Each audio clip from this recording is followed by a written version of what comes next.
उम्र तो सिर्फ एक नंबर है, क्योंकि 62 साल की उम्र में किसी आंदोलन को सफल बनाने के लिए कोई महिला जब 20-22 साल के लड़कों के साथ दौड़ती है तो वहां उसकी उम्र नहीं बल्कि समर्पण को देखा जाता है। नमस्कार, मेरा नाम है मोहित कुमार सिंह और आप देख रहे हैं हमारा विशेष कार्यक्रम अतीत। आज 7 जनवरी है और आज हम फिर एक नई कहानी के साथ आपके सामने खड़े हैं। आज के वीडियो में सबसे पहले हम बात करने वाले हैं जानकी देवी बजाज के बारे में। एक महिला जो 62 की उम्र में भी 22 वाला जुनून रखती थी। एक महिला जिनके नाम पर आज प्रतिष्ठित जानकी देवी बजाज राष्ट्रीय पुरस्कार दिया जाता है।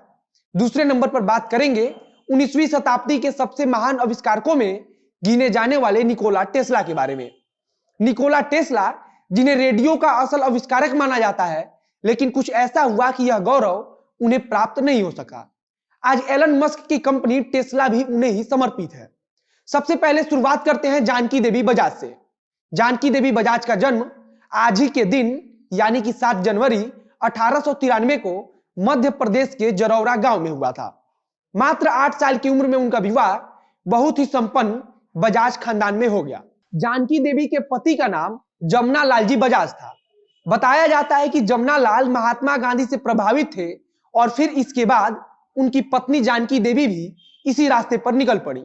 कहा जाता है कि जानकी देवी ने सबसे पहले अपने सोने के गहनों को दान कर दिया। उनका मानना था कि सोना कली का प्रतीक है और यह ईर्ष्या तथा खोने के डर को जन्म देता है। बताया जाता है कि जब उन्होंने एक बार अपने सोने के गहनों का त्याग कर दिया तो फिर अपनी मृत्यु तक उन्होंने किसी भी आभूषण को हाथ नहीं लगाया। जानकी देवी ने उस समय पर्दा प्रथा का भी त्याग कर दिया था और उन्होंने उस समय महिलाओं को इसे त्यागने के लिए प्रोत्साहित भी किया था। धीरे धीरे गांधी जी के विचारों का इतना प्रभाव पड़ा कि 28 साल की उम्र में सिल्क के वस्त्रों का त्याग कर खादी को अपना लिया। वह खुद अपने हाथों से सूत कातती और क्षेत्र की कई महिलाओं को सूत काटना सिखाती भी थी। उस समय जब स्वदेशी आंदोलन चला था तो उसमें जानकी देवी ने महत्वपूर्ण भूमिका निभाई थी। अछूतों की लड़ाई को भी जानकी देवी ने बखूबी लड़ा। बताया जाता है कि 17 जुलाई 1928 को जानकी देवी अपने पति और हरिजनों के साथ वर्धा के लक्ष्मी नारायण मंदिर पहुंची और मंदिर के दरवाजे को हर किसी के लिए खोल दिया। यह ऐतिहासिक काम था क्योंकि उस समय तक दलितों को मंदिर में घुसने की आजादी नहीं थी। लोग उस समय दलितों को अपना खाना नहीं छूने देते थे, जिसके विरोध में जानकी देवी ने खाना बनाने के लिए अपने घर पर एक दलित को रख लिया। जानकी देवी गांधी जी के संदेशों को घूम घूम कर गांव में पहुंचाती थी और वहां जन सैलाब के बीच में स्वराज का भाषण भी दिया करती थी। बताया जाता है कि उनका भाषण सुनकर लोग मंत्र मुग्ध हो जाया करते थे। स्वतंत्रता संग्राम के दौरान उन्हें कई बार जेल भी जाना पड़ा। अच्छा, आपने विनोबा भावे के भूदान आंदोलन के बारे में तो सुना ही होगा। 18 अप्रैल 1951 को आचार्य विनोबा भावे को जमीन का पहला दान मिला था। कहा जाता है कि इसी दिन से भूदान आंदोलन की शुरुआत हो गई थी। उस आंदोलन में विनोबा भावे गांव गांव जाकर जो बड़े भूस्वामी होते थे उनसे अपने लिए दान में जमीन मांगते थे। यह जमीन वे भूमिहीनों को दान कर देते थे। धीरे धीरे यह आंदोलन उत्तर भारत में फैला तथा बिहार और उत्तर प्रदेश में इसका व्यापक असर देखने को मिला था। यहां आकर यह आंदोलन ग्राम दान के रूप में पहचाना गया। ग्राम दान का मतलब था कि ग्राम दान वाले गांवों की भूमि पर सबका बराबर का हक था। इस आंदोलन में जानकी देवी भी पदयात्रा कर रही थी। बताया जाता है कि जानकी देवी के साथ कई और लोग भी इस पदयात्रा में शामिल थे।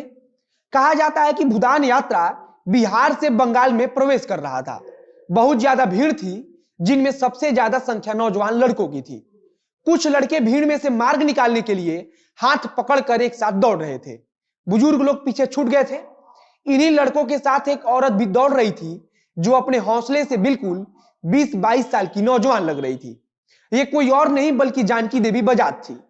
अचानक दौड़ते दौड़ते गिर पड़ी, जिससे उनके घुटने में चोट लग गई। बताया जाता है कि घुटनों में जब दर्द शुरू हुआ तो कमोबेश वह उनकी अंतिम सांस तक बना रहा।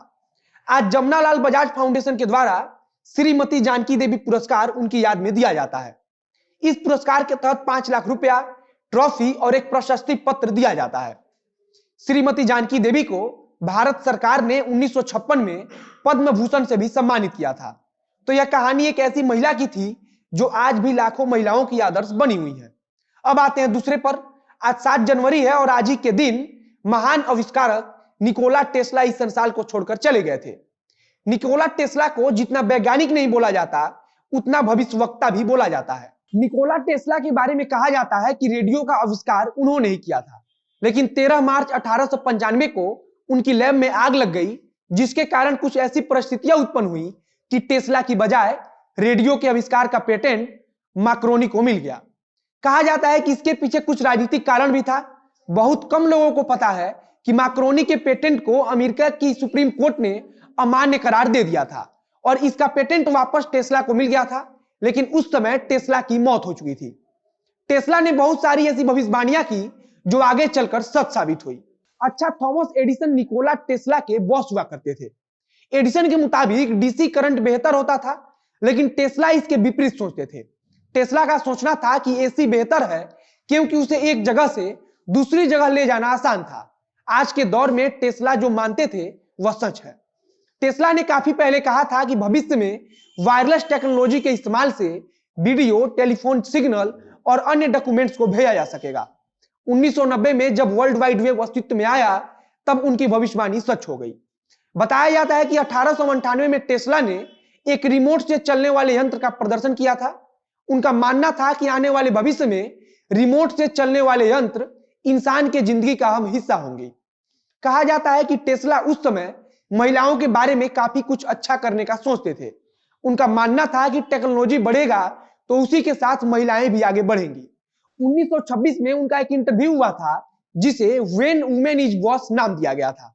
शायद निकोला टेस्ला को जितना सम्मान मिलना चाहिए उतना नहीं मिल पाया, लेकिन इनकी मृत्यु के 60 साल बाद एलन मस्क की कंपनी का नाम इनको श्रद्धांजलि देने के लिए ही रखा गया।